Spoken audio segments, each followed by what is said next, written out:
Olá, paz do Senhor a todos, eu sou Carlos Eduardo e você está no Meditando nas Escrituras.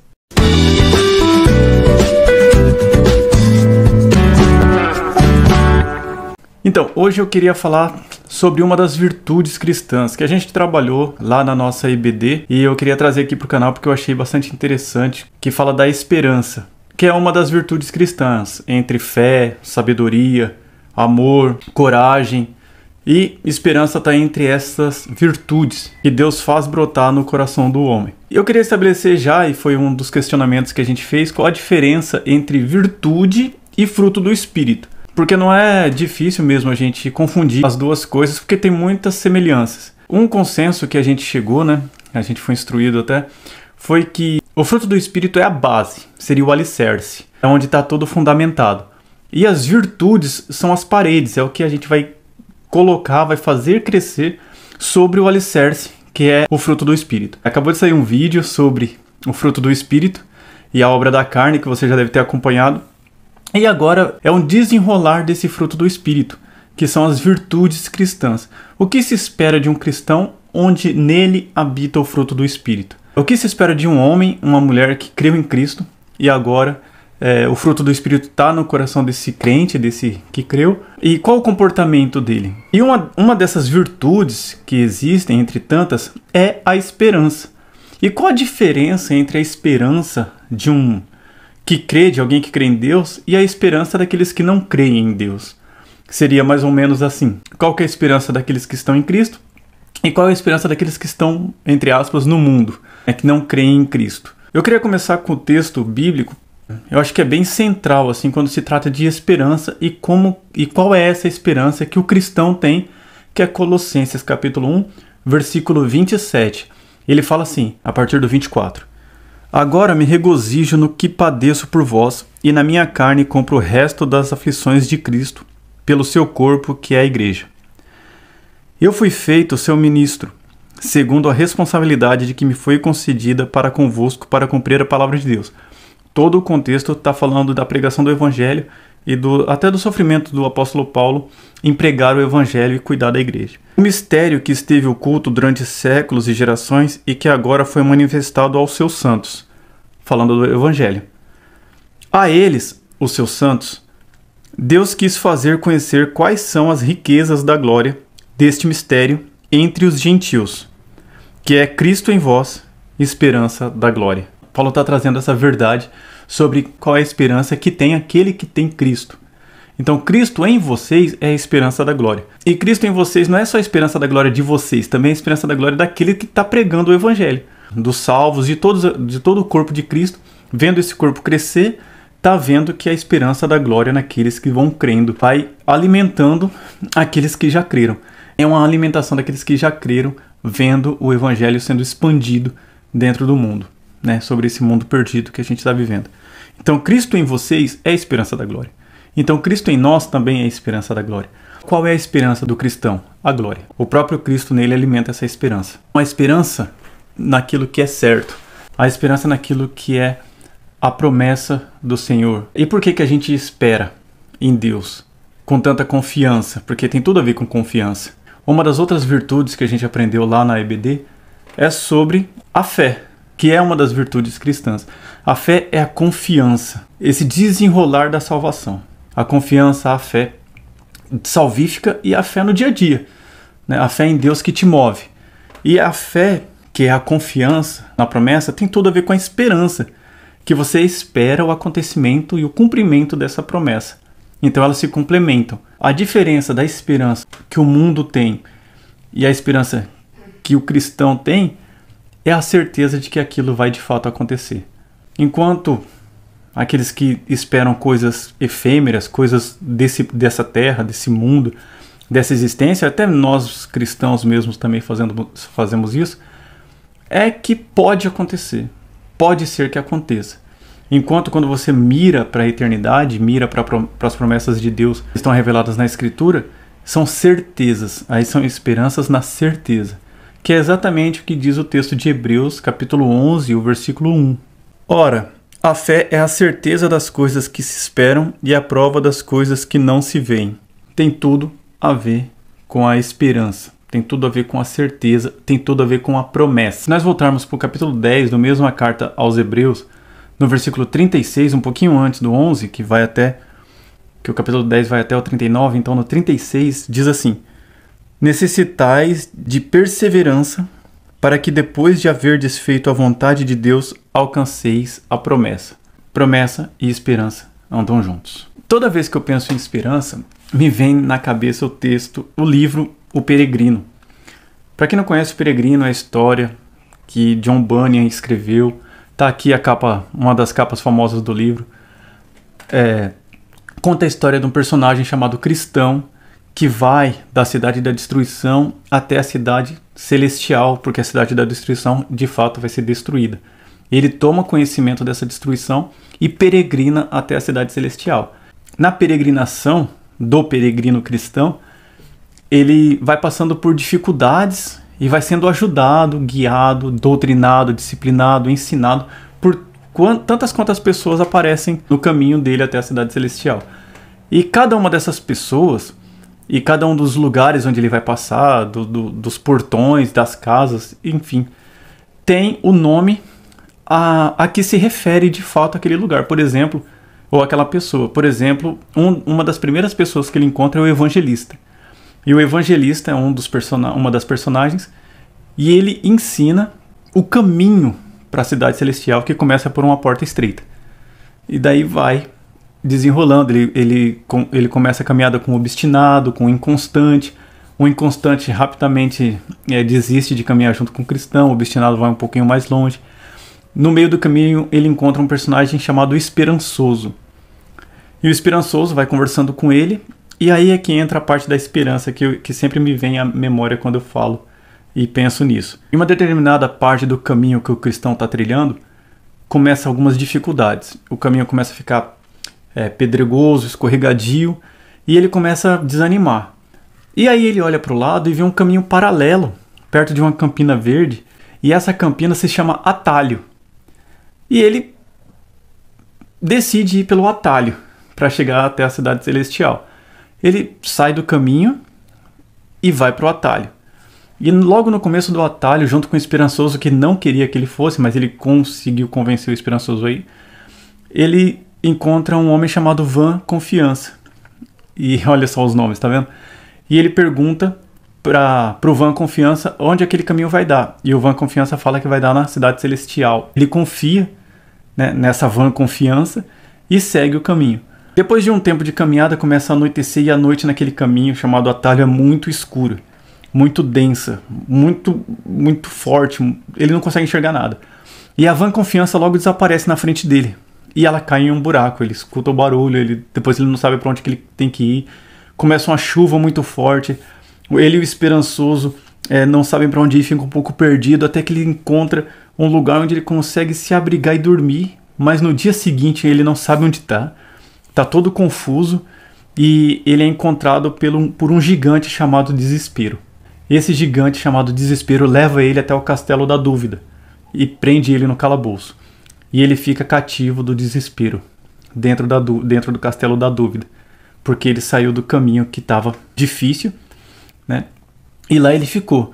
E o desespero espancava ele dia após dia e torturava ele e falava muitas coisas que faziam com que ele ficasse cada vez pior dentro daquele Castelo da Dúvida onde ele estava. E aí o Esperançoso estava conversando com ele, mas o desespero, né, era muito mais forte naquele momento, e até chegou um ponto que o desespero falou para ele tirar a própria vida. O gigante chegou para ele e falou: tire a própria vida, desista, você não vai conseguir sair desse castelo nunca.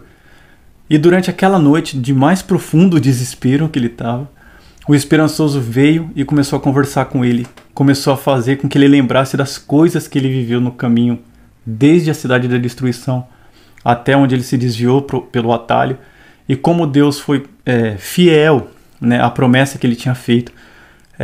Livrou ele do Vale da Sombra e da Morte, livrou ele do Lago da Desilusão, se não me engano o nome, e como Deus foi bom para ele nesses lugares, e que Deus não o abandonaria ali, naquele Castelo da Dúvida, cativo do gigante chamado Desespero.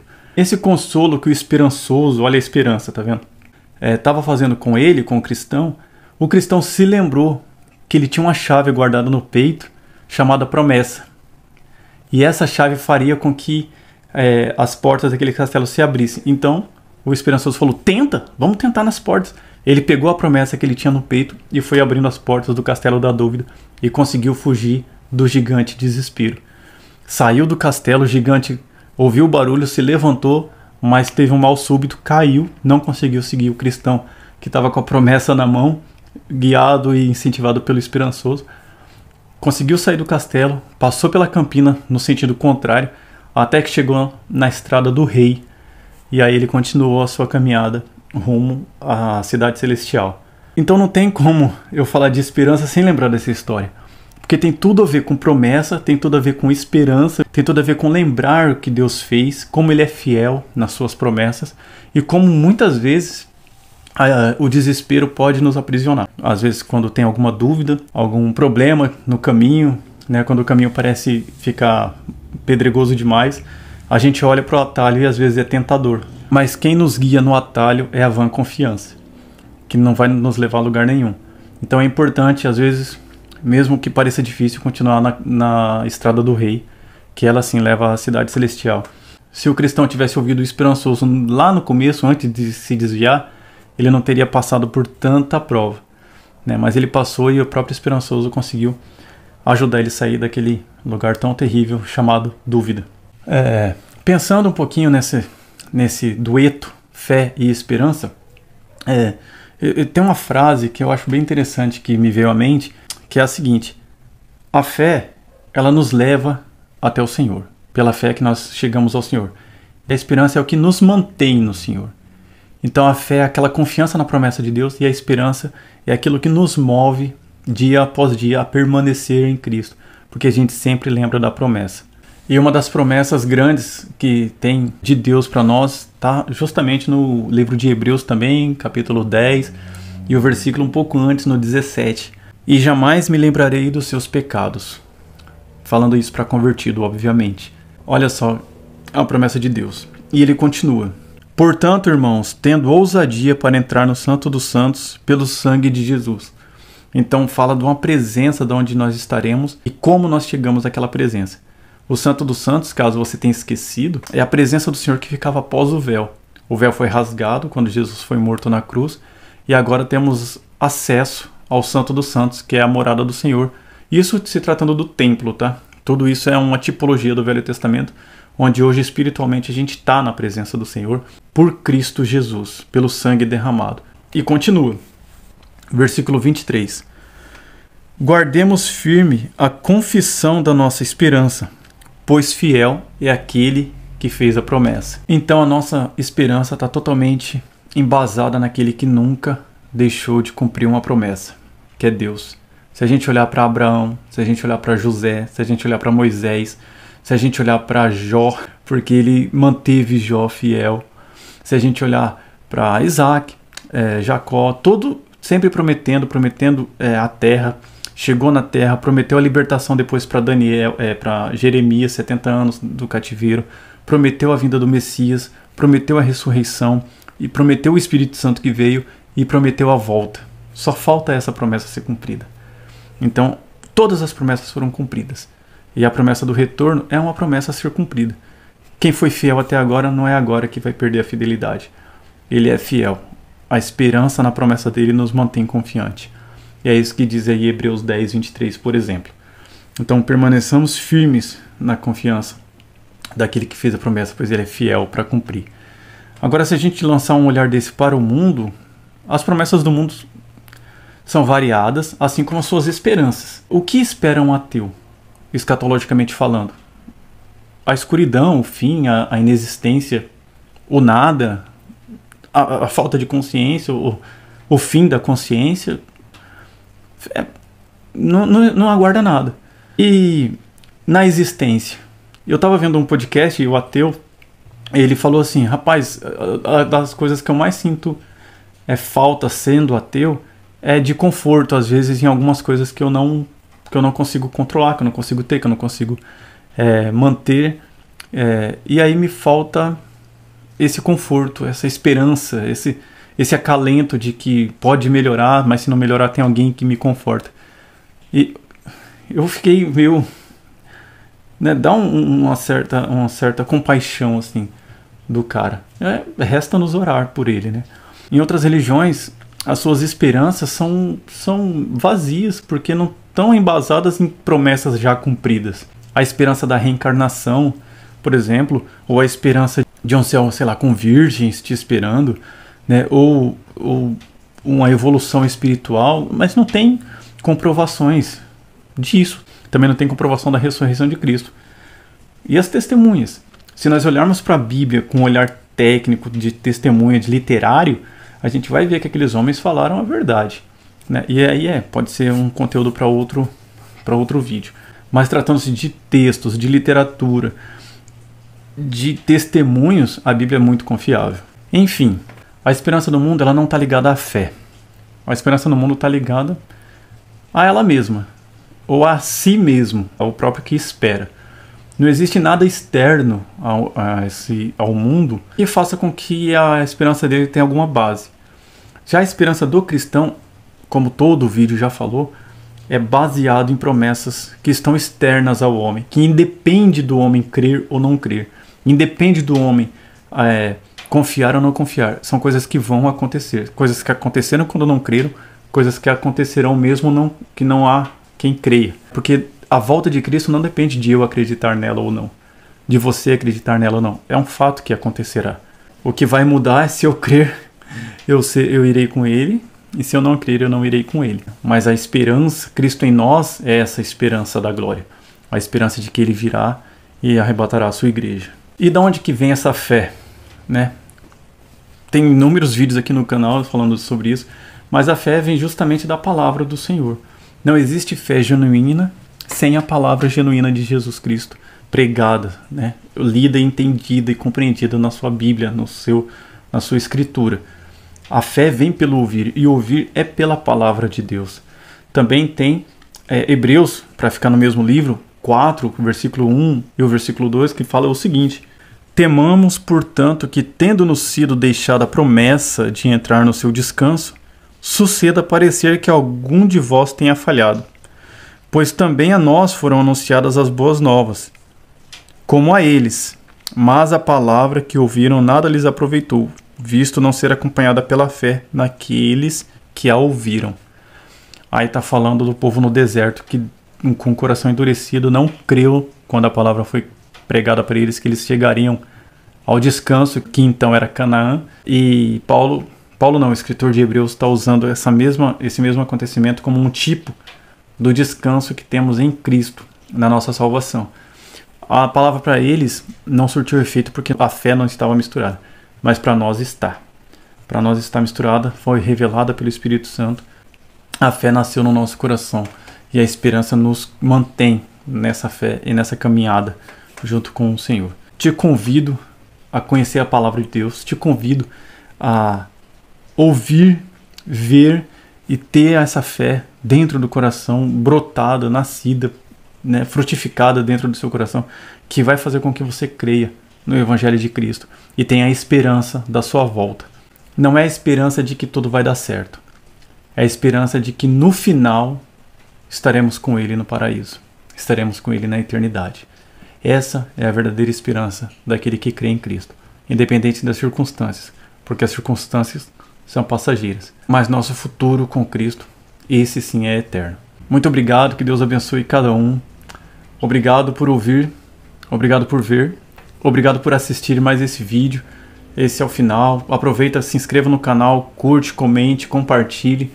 Faça esse vídeo chegar a outras pessoas. Se você se sentiu abençoado, abençoe também pessoas com esse vídeo. Faça aí, faça a sua parte. Eu fiz a minha, né? Vamos fazer uma corrente aí para viralizar esse vídeo, né? Contamos com vocês. Fiquem com Deus e tchau.